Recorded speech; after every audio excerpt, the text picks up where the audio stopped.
menyatakan perlawanan dari tim advokat terdakwa tersebut diterima, menyatakan surat dakwaan penuntut umum atas nama terdakwati Fauzia Tiasuma batal demi hukum. Bahwa keputusan dari Majelis Hakim pada hari ini untuk menerima eksepsi kami tidak menyurutkan langkah saya, tidak menyurutkan langkah kami untuk terus memperjuangkan kebenaran. Ini lebih kepada persoalan penggunaan pasal KUHP lama dan KUHP baru dalam sebuah dakwaan subsidiar yang menurut majelis itu menyebabkan dakwaan kabur. Nah, terhadap putusan seperti ini, pihak jaksa biasanya nanti akan memperbaiki konstruksi pasalnya, ya disesuaikan dengan amanah dalam putusan tersebut, dan kemudian nanti jaksa bisa mengajukan kembali dakwaan ke persidangan. Majelis menyatakan bahwasannya dakwaan dinyatakan batal demi hukum. Dengan batal demi hukum ini apa yang dimaknai apa? Bahwa perkara ini tidak layak dipersidangkan.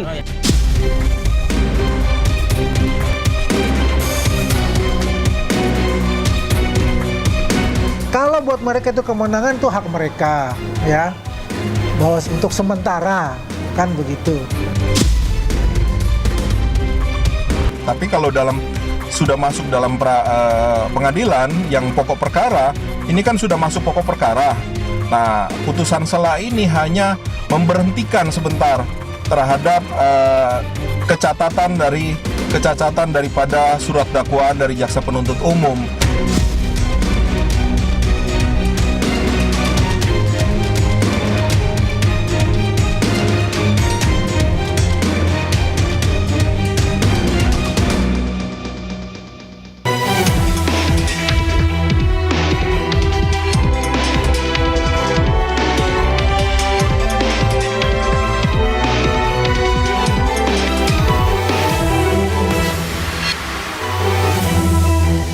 Majelis Hakim menerima eksepsi T. Fauzia Tiasuma, dakwaan jaksa penuntut umum batal demi hukum.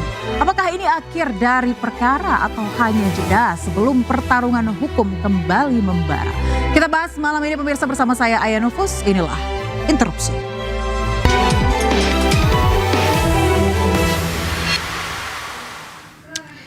Seperti biasa, Interupsi selalu menghadirkan narasumber yang luar biasa. Di sebelah kiri saya, jas berwarna coklat, ada Bang Ade Darmawan, Sekjen Peradi Bersatu. Selamat malam, terima kasih. Assalamualaikum. Waalaikumsalam. Semangat ya Bang ya. Tetap semangat. Tetap semangat ya. Ada Bang Rifai Kusumanegara, pengacara Joko Widodo. Kita kembar ya Bang ya. Siap, malam Mbak Aya. Terima kasih sudah hadir. Bang Al-Katiri, Selamat pemirsa. malam. Dan juga di sebelah kanan saya sudah ada Abdullah Al-Katiri, pengacara Fauzia Tiasuma. Terima kasih Bang sudah hadir, dan pastinya ada Dr. Tifa sendiri yang sudah hadir di studio Interupsi. Terima kasih. Saya langsung saja, tidak usah berlama-lama karena baru beberapa jam eksepsi Anda dikabulkan. Udah muncul drama katanya abu-abu begitu ya terkait dengan hasil sidang hari ini. Kalau menurut Anda eksepsi dikabulkan ini good news atau bad news, Dok? Ya, semuanya begini ya. Semua yang terjadi itu atas kehendak Allah Subhanahu wa taala ya. Jadi ketika saya mendengarkan, saya menyimak pada saat hakim menyampaikan apa yang beliau sampaikan pada saat itu, ya pikiran saya kan selalu pada aspek mitigasi risiko. Artinya risikonya itu kan bisa diterima, bisa ditolak. Dua-duanya kan risiko. Kalau diterima risikonya apa, kemudian kalau ditolak risikonya apa. Dan seperti biasanya karena saya ini adalah yang terbiasa konteksnya itu dalam konteks penelitian ya, saya selalu berpikir pada posisi prediksi. Worst skenario-nya apa, seperti itu. Worst skenario-nya ya sidang, kan begitu kan. Ya sudah, jalankan, memang karena sudah masuk dalam tahapan sidang, ya sudah jalankan saja sidang. Dan kami kan senang sekali andai kata misalnya worst skenario terjadi ya, karena sudah berhari-hari ya Pak Al-Katiri ya. Berhari-hari sejak kami menerima tumpukan BAP itu sekitar mungkin lebih dari 10.000 halaman kita sudah pelajari sama-sama, dan kita sangat bersemangat andai kata sidang memang berjalan gitu ya. Tetapi qadarullah, Allah Subhanahu wa taala menghendaki hal yang lain. Jadi eksepsi kami diterima, ya sudah gitu. Jadi kalau ketika eksepsi kami diterima, ya saya akan berkonsentrasi untuk mempersiapkan diri, karena ada 9 sidang yang akan berjalan kan terkait dengan ijazah ini ya. kemungkinan besar saya akan dihadirkan seperti CLS waktu di Solo sebagai ahli, maka saya sudah mempersiapkan diri ya. Jadi 709 dokumen ini kan kami sama-sama sudah pelajari selama 1 tahun. Kurang lebih 449 hari ya sejak tanggal 30 April 2020. Jadi saya bersama dengan para advokat kami sudah lebih dari siap sebetulnya untuk sidang. Tetapi ya Allah mengendaki bahwa pada hari ini ada sebuah keputusan terbaik yang didatangkan langsung oleh Allah, yaitu dalam bentuk eksepsi kami diterima. Tapi yang paling menarik adalah dari pihak Pak Jokowi sendiri mengatakan bahwa JPU punya kesempatan untuk melakukan revisi terkait dengan hasil sidang tadi. Sebetulnya kalau saya boleh sarankan ya, selama ini kan udah sering berkomunikasi dengan sangat baik dengan Bang Rifai, dengan Bang Firmanto gitu ya. Saya gini, nggak usah harus fokus energinya kepada persoalan ini yang udah selesai pada hari ini. Karena ada yang saya sudah data ya, beberapa request, ada 9 sidang yang akan berlangsung yang terkait dengan ijazah ini. Jadi Bang Rifai itu akan sangat sibuk untuk menjadi pembela Pak Joko Widodo. Jadi menurut saya lebih baik fokus saja dengan sidang-sidang yang akan berjalan ya. Di Barreskrim kami juga sudah mendengar bahwa ada laporan polisi yang memang sudah akan diproses ya. Itu Bang Rifai pasti akan sangat sibuk. Jadi lebih baik begitu. Jadi sidang ini selesai dengan saya, kemudian nanti mungkin akan ada Mas Roy Suryo, kan Bang Rifai juga akan sibuk juga. Nanti ada 9 sidang yang lain, dan sidang yang lain itu nggak cuma di Jakarta, tapi juga ada di Solo, ada di Semarang, ada di Jogja. Pokoknya sibuk sekali deh. Jadi intinya ini adalah good news ya untuk Anda, eksepsi dikabulkan? Iya tentu saja. Tentu saja. Anda selalu menerima ya apapun itu. Saya selalu sampaikan bahwa kalau eksepsi ini diterima, saya akan mengucapkan alhamdulillah. Kalau eksepsi ini ditolak, saya akan mengucapkan bismillah. Dan yang terjadi, saya mengucapkan alhamdulillah. Oke, Mbak Rifai, sepertinya Anda sangat sibuk nih ke depannya. Iya. Ya, kembali lagi sebenarnya kenapa pilihan perkara pidana ini, karena memang kami melihatnya disinilah bisa dilakukan pengujian secara material. Sementara kalau gugatan-gugatan perdata, CLS seperti yang sudah ya, pertama di banyak putusan justru dinyatakan tidak dapat diterima karena dianggap ini kompetensi petun misalnya begitu. Kedua, kalaupun masuk, memang itu perkaranya hanya periksa secara formal. Itulah perbedaannya perkara perdata tun dibandingkan dengan perkara pidana. Jadi memang Pak Jokowi sendiri juga waktu membuat laporan dulu kan boleh dibilang beliau sendiri sangat prihatin. Artinya terpaksa menggunakan upaya hukum ini. Tapi di satu sisi beliau juga sudah menyatakan beliau hanya ingin diuji soal keaslian ijazah gitu ya. Nah terkait dengan misalnya pun terbukti, beliau akan menyatakan di sidang akan memaafkan dan juga misalnya kalau sampai juga harus dinyatakan bersalah, beliau akan memohonkan agar dimaafkan, dan kalau misalnya pun harus dihukum yang seringan-ringan ataupun dengan putusan yang tidak bersifat pemidanaan, tidak bisa penjara. Jadi sekali lagi nggak ada maksud untuk mempidanakan atau apapun, lebih kepada forum yang bisa menguji material hanya itu. Terus kedua, sebenarnya ada satu hal, kalau memang kita nggak lanjut, ada satu hal juga yang menarik nih. Saya men-challenge lagi Bu Tifa nih. Apakah mungkin kita gunakan saja RJ Bu? Jadi kalau RJ itu kan mungkin win-win gitu ya. Mumpung ini barang sudah kembali lagi ke penuntutan, dan kalau bicara penuntutan dan penyidikan kan kita menggunakan KUHP lama. Di pasal kepeliharaan dan pasal KUHP lama. Kenapa harus RJ Bang? Karena sudah dikatakan oleh Dr. Tifa akan berjuang. Karena kalau RJ dia sepakat. Sepakat kedua belah pihak dan win-win. Dan saya pastikan itu akan berhenti. Anda mau RJ? Karena dimungkinkan RJ di tahap penuntutan loh ya. Beda RJ di persidangan ya. Oh beda ya? Jadi kalau di penuntutan selesai dia tidak akan maju sidang. Oke, gimana tanggapan Anda dokter? Gini ya, saya tuh sejak 29 Januari 2025 tuh sibuk sekali menerima permintaan RJ ya. Mulai dari teman-teman Mas Ade, bahkan dilakukan di Polda, dilakukan di maunya ketemu di restoran, kemudian juga berkali-kali ya Pak Alkatiri, kita berdua sibuk sekali menerima permintaan RJ. Salah satunya Bang Ade itu? Enggak ya, timnya Ade? Enggak Bang Ade, enggak Bang Ade baik.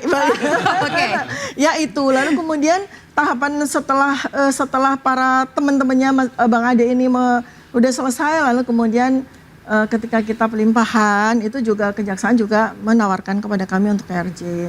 Lalu kemudian setelah kami mengikuti sidang, pada sidang perdana juga hakim menawarkan RJ, dan berkali-kali juga kami sampaikan kami menolak RJ itu. Sebab apa?